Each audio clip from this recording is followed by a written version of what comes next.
Okay, next we look at epigastric pain. तो epigastric pain में हमारे पास 2 मेजर डिफरेंशियल्स हैं, एक पैंक्रियाटाइटिस एंड गैस्ट्रोड्यूओडेनल कंडीशंस हैं। इसमें हम सीबीसी करते हैं, सीएमपी करते हैं, एमाइलेज करते हैं एंड लाइपेज करते हैं। सो इसमें होता है क्या है प्रिव्यूल सबसे पहले हम देख लेते हैं पैंक्रियाटाइटिस को हम गैस्ट्रोड्यूओडेनल कॉजेस कहते हैं।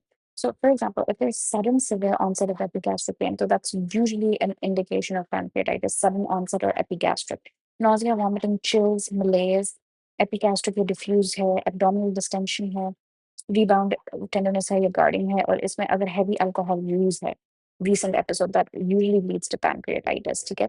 अगर लॉन्ग टर्म chronic यूज है, so we start thinking about liver pathologies like cirrhosis. But if it's recent episode, binge drinking, तो we think about pancreatitis.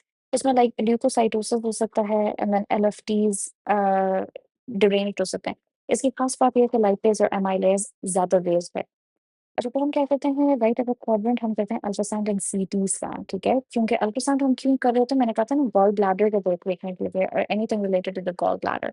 सो इसमें हम देखते हैं कि गॉल स्टोन पैनक्रियाटाइटिस का अल्ट्रासाउंड है, जिसमें होता है क्या है किट्स information of the pancreas because of gall stone, जिसमें हमारे पास बिलियरी स्टोन्स होते हैं एंड डायलेटेड सीबीडी हो जाती है, ठीक है? So the common bile duct is dilated और biliary stones. Then we have the CT पे हमें क्या नजर आता है कि हमारे पास जो पैनक्रियास है ना, क्योंकि पैनक्रियाटाइटिस है, इन्फ्लेम्ड होंगे, इन्फ्लेम्ड में एनलार्ज होंगे, ठीक है? फिर उसके बाद ये क्या होता है peripancreatic inflammation and fluid, ठीक है? पेरी पैनक्रियाटिक इन्फ्लेमेशन और फ्लूइड हो जाती है, तो दैट इज पैनक्रियाटाइटिस, ठीक है? फिर उसके बाद हमारे पास आ जाता है ये सारी चीजें हैं, सो दैट इज गैस्ट्रोड्यूओडेनल कॉजेस, ठीक है? इसमें बर्निंग आफ्टर द मील है ना, रिमेंबर अगर फैटी मील है so we start thinking about biliary. And if it's just after a meal without fatty convention, so we start thinking about gastroduodenal causes, ठीक है? And इसमें मैं आगे बताती हूँ in my next video कि worsen किस पेन से होता है and relief किस पेन से होता है, ठीक है? अच्छा, फिर उसके बाद ब्लोटिंग ब्लोटिंग क्या होता है कि क्या बात होती है कि like you start feeling bloated, nausea, vomiting, haematemesis भी हो सकता है, ठीक है? इसमें भी alcohol, chronic NSAIDs and steroid use, so NSAIDs जहाँ पे भी आता है ना तो you are thinking about gastric ulcers वगैरह, ठीक है? स्टेरॉइड यूज की वजह से भी है। इसमें वेग एब्डोमिनल टेंडरनेस होता है, इसमें नेगेटिव कार्नेस साइन होता है, तो इसमें क्या होता है you ask the patient to lie supine and ask them to raise the head. अब वी डू नो कि जैसे crunches when you do crunches the exercises, तो उसमें क्या होता है कि when you want to make abs तो वो एब्डोमिनल वॉल की मसल होती है, तो अगर पेन इंक्रीज हो रहा है तो इसका मतलब है एब्डोमिनल वॉल का प्रॉब्लम है, ठीक है? टू में मैंने कॉजेस लिखे हैं। अगर लेस है तो हम इंट्रा एब्डोमिनल, अगर लेस पेन हो रही है तो इसका क्या मतलब है कि इंट्रा एब्डोमिनल के पेट के अंदर कोई ये चीज़ है। लैब्स नॉर्मल होते हैं, इसमें चेस्ट एक्स-रे करते हैं, एब्डोमिनल एक्स-रे करते हैं just to rule out perforation, और upper GI endoscopy is the gold standard, ठीक है? और हम अपर जीआई एंडोस्कोपी करते हैं। नाउ ये इन्वेस्टिगेशन की आगे डिटेल्स देख लेते हैं। चेस्ट एक्स-रे में अगर no free air under the diaphragm और अगर दैट मीन्स कि देयर इज़ नो परफोरेशन, ठीक है? एंड अगर ईजीडी में है जिसमें हम अपर जीआई एंडोस्कोपी देखेंगे तो इसमें क्या-क्या फीचर्स नज़र आएँगे, oedema, oedema of the stomach और the esophageal mucosa, mucosal ulceration या इरोजन हो सकता है and then inflammatory changes in the foregut, ठीक है? इसमें so it can be erythema, redness, oedema, ठीक है? म्यूकोसल इरोजन हो सकती है, अल्सरेशन हो सकती है, इन्फ्लेमेशन चेंजेस इन द फोregut। इससे क्या होता है गैस्ट्राइटिस हो सकता है, so the inflammation of the stomach, the inflammation of the duodenum, peptic ulcer disease and GERD, ठीक है? So these are the gastroduodenal causes. Then let's look at lower quadrant pain जिसमें हमारे पास स्प्लीन आ जाता है, इसमें भी सीबीसी ये होगा। जो ये है कि ये जो स्प्लीन होता है नॉन स्पेसिफिक होता है, ठीक है? इसमें क्या-क्या होता है abdominal fullness, early satisfactory, fatigue and refer pain to the shoulder, ठीक है? तो जहाँ पे शोल्डर है this is oh my God, जहाँ पे शोल्डर है तो दिस इज समथिंग एल्स जो कि हमने अभी तक कहीं और नहीं देखा कि refer pain to the shoulder is spleen, ठीक है? लेकिन early satisfactory satisfactory usually gives it away, लेकिन early satiety should also make you think about gastric adenocarcinoma because mass effect होता है, ठीक है?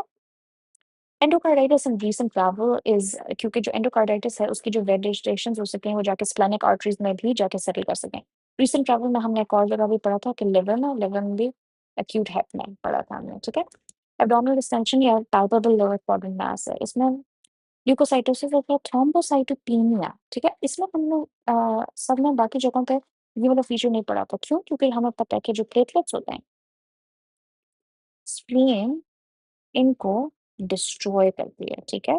तो इस की वजह से थ्रोम्बोसाइटोपेनिया होगा। एब्डोमिनल अल्ट्रासाउंड पे हमें स्प्लेनोमेगाली या फोकल लीजन्स नज़र आ सकती हैं। लेकिन मैंने कहा था ना कि ultrasound is most best for the gallbladder. It's not that well for the other organs. So even though we can see splenomegaly sometimes, if you can't fully visualize, then you need a CT scan. CT scan पे हमें 3 नशीबें नज़र आ सकते हैं, abscess, infarction या artery aneurysm. So I want you to think about it this way कि मैंने कहा था कि जब हम CT करते हैं, ठीक है? तो अम, अगर एन्यूरिज्म है तो इसका मतलब है क्या है, ब्लीडिंग है ना, तो इट्स अ हाइपरडेंस लीजन हो जाएगी, well defined round and it's a surgical emergency. Infarction का क्या मतलब है कि देयर इज ब्लड कम हो गया, इस्कीमिया है, इन्फार्क्शन है, तो दैट इज अ हाइपोडेंस क्योंकि ब्लड इज हाइपरडेंस, राइट? पर ब्लड जब है ही नहीं तो हाइपोडेंस लीजन हो जाएगी और ये वेज शेप है। Veg shape is the give away for infarction of the spleen. ठीक है? इसमें राउंड एन्यूरिज्म, कैसे हमें पता है गोल होता है ना एन्यूरिज्म, एंडोस्पर्मिक एब्सिस में फीवर होगा, ठीक है? और दूसरा ये इल डिफाइंड लीजन होगा क्योंकि एब्सिस तो बस इसी तरह बस जो पस जहाँ पे जमा हो जाती है पेरिफेरल रिम एनहांसमेंट है और सेप्टेशंस बन सकते हैं कि because the body is trying to, अगर एब्सिस इस जगह है तो the body is trying to create septa around it to wall it of.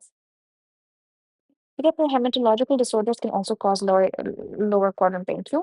क्योंकि हमें पता है कि जो अगर हेमेटोलॉजिकल डिसऑर्डर्स है और आरबीसी टर्नओवर बहुत ज़्यादा है, तो वो डिस्ट्रॉय हो रहा होता है स्प्लीन के अंदर। जब वो स्प्लीन के अंदर डिस्ट्रॉय हो रहा होता है, तो स्प्लीन की स्प्लेनोमेगाली होती है।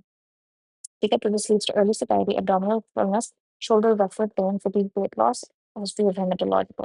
सीबीसी में हमें एनीमिया नज़र आएगा क्योंकि ब्लीडिंग डिसऑर्डर हो सकते हैं, हेमेटोलॉजिकल डिसऑर्डर्स होते हैं, ल्यूकोसाइटोसिस हो सकता है, मोनोन्यूक्लियोसिस में, साइटोपेनिया भी हो सकता है। ब्लड स्मेयर में हमें एब्नॉर्मल सेल्स नज़र आते हैं।